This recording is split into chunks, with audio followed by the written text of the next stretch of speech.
pagtulong natin ay nasa pangalan ng Panginoon. Siya ang lumikha ng langit at lupa. Ating ipahayag ang ating mga kasalanan sa Diyos. Ang ating Diyos ay Diyos na mahabagin at mapagpatawad.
Mapalad ang tao na pinatawad na yaong kasalanan at nalimot na rin ang kanyang nagawang mga pagsalangsang.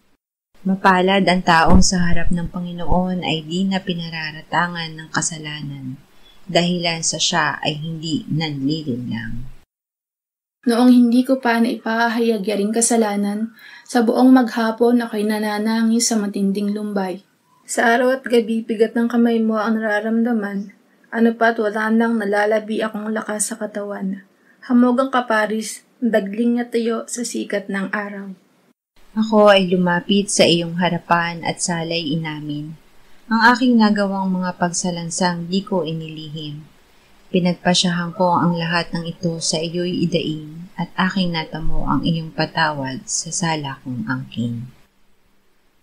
Mga minamahal, sinasabi sa unang Juan, Kabanata 1, Talata 9, kung ipinapahayag natin ang ating mga kasalanan, maaasahan nating ipatatawad sa atin ng Diyos ang mga ito at lilinisin tayo sa lahat ng ating kasamaan sapagkat siya ay tapat at matuwid. Salamat sa iyo, O Diyos. Pinatunayan mo ang iyong pag-ibig sa amin nang si Kristo ay mamatay para sa amin noong kami mga makasalanan pa. Ngayon ay buksan mo ang aming mga labi at kami ay magpupuri sa iyo.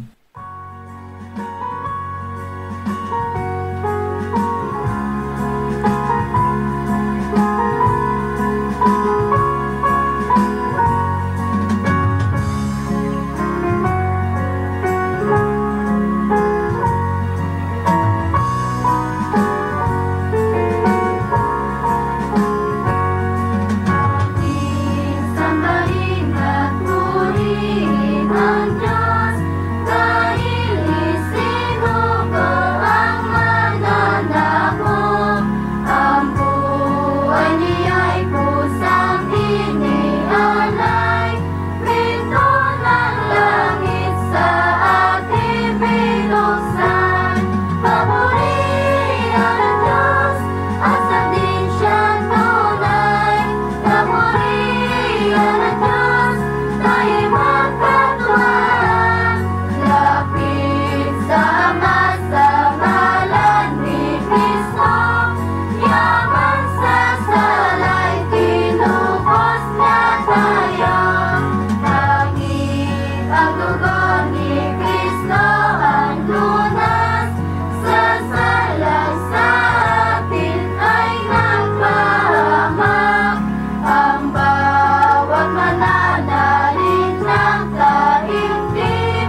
Deuteronomio 8:1-3. Inyong maingat na gawin ang lahat ng utos na aking iniuutos sa inyo sa araw na ito, upang kayo'y mabuhay at dumami, at makapasok at angkinin ang lupain na ipinangako ng Panginoon sa inyong mga ninuno. At iyong alalahanin ang lahat ng paraan ng pagpatnubay sa iyo ng Panginoon mong Diyos nitong 40 taon sa ilang, upang kanyang pagpakumbabain ka at subukin ka upang malaman kung ano ang nasa iyong puso, kung iyong tutuparin ang kanyang mga utos o hindi. Ikaw ay pinagpakumbaba niya nang ginutom ka niya at pinakain ka niya ng mana na hindi mo nakilala ni hindi nakilala ng iyong mga ninuno, upang kanyang maipaunawa sa iyo na hindi lamang sa tinapay nabubuhay ang tao, kundi sa bawat salitang lumalabas sa bibig ng Panginoon. Upang mabuhay, pinalaya ng Diyos ang mga Israelita sa Ehipto upang dalhin sa lupang pangako at mabuhay doon ng matagal. Hindi sila binusog ng pagkain kinain nila sa Ehipto. Pinagpakumbaba niya sila nang ginutom niya sila at pinakain ng mana upang maunawaan na hindi lamang sa tinapay nabubuhay ang tao, kundi sa bawat salitang lumalabas sa bibig ng Diyos. Sinabi ni Jesus, hindi si Moises ang nagbigay sa inyo ng tinapay na galing sa langit, kundi ang aking Ama. Ang tinapay ng Diyos ay ang bumababang mula sa langit at nagbibigay ng buhay sa sanlibutan. Ako ang tinapay ng buhay. Ang lumalapit sa akin ay hindi magugutom, at ang sumasampalataya sa akin ay hindi kailanman mauuhaw. Awit 129, 1-4. Mag-ukol kayo sa Panginoon o mga anak ng makapangyarihan, mag-ukol kayo sa Panginoon ng kaluwalhatian at kalakasan.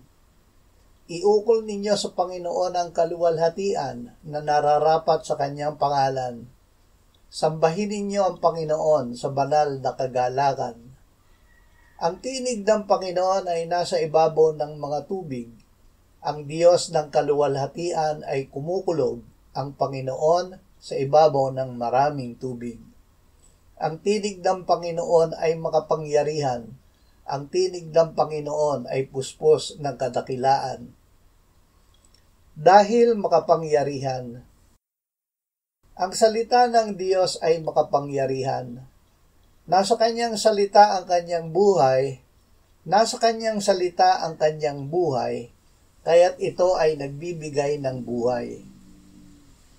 Ang salita ng Diyos ay buhay, mabisa at higit na matalas kaysa alinmang tabak na may 2 talim, at tumatagos hanggang sa pinaghihiwalayan ng kaluluwa at espiritu, ng mga kasukasuan at ng utak sa buto, at may kakayahang kumilala ng mga pag-iisip at mga hangarin ng puso.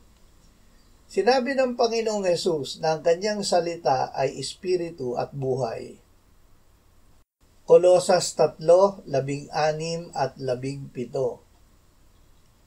Manirahan nawang sagana sa inyo ang salita ni Kristo ayon sa lahat ng karunungan. Magturo at magpaalalahanan kayo sa isa't isa sa pamamagitan ng mga salmo at ng mga himno at mga awiting espiritual na umaawit na may pasasalamat sa Diyos sa inyong mga puso. At anumang inyong ginagawa sa salita o sa gawa, gawin ninyong lahat sa pangalan ng Panginoong Hesus na nagpapasalamat kay sa Diyos Ama sa pamamagitan niya. Saganang salita.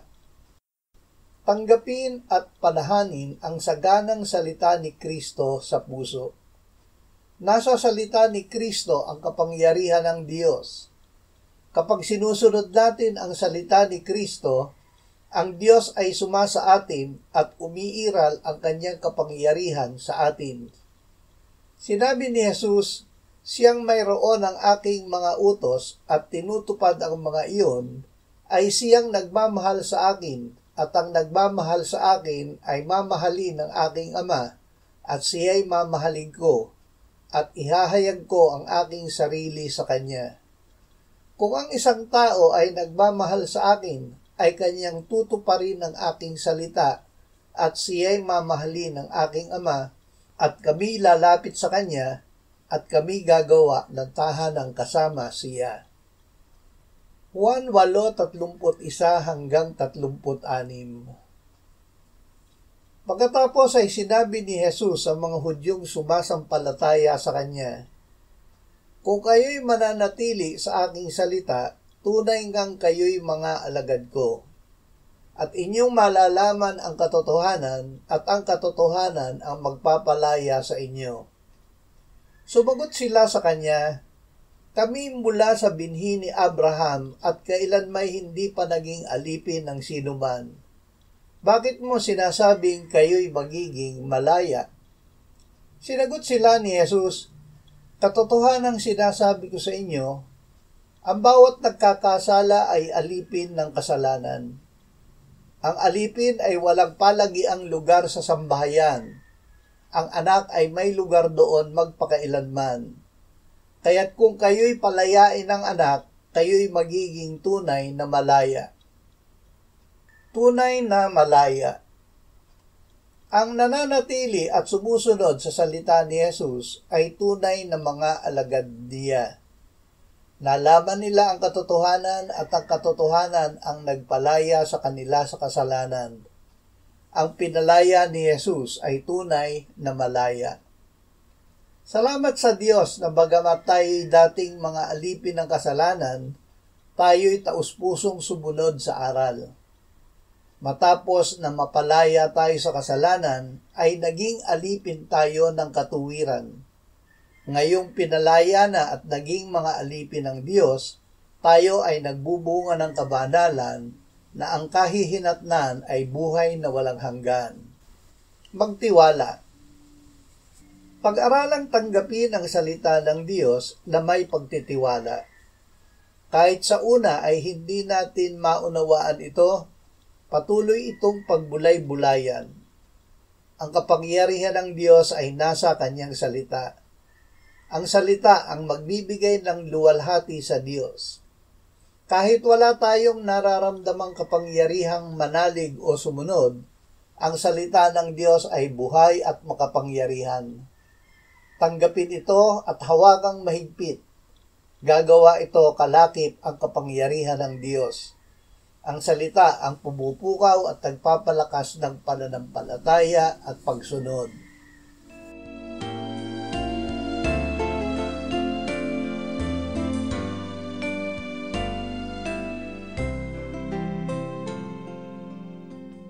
Manalangin tayo. Panginoong Hesus, sinabi mo, malibang kainin ninyo ang laman ng anak ng tao at inumin ang kanyang dugo, kayo ay walang buhay sa inyo. Ang sino mang kumakain ng aking laman at umiinom ng aking dugo ay may buhay na walang hanggan, at akin siyang muling bubuhayin sa huling araw. Sapagkat ang aking laman ay tunay na pagkain, at ang aking dugo ay tunay na inumin. Siya na kumakain ng aking laman at umiinom ng aking dugo ay nananahan sa akin at ako sa kanya. Kung paanong buhay ang Ama na nagsugo sa akin at ako ay nabubuhay sa pamamagitan ng Ama, gayon din siya na kumakain sa akin.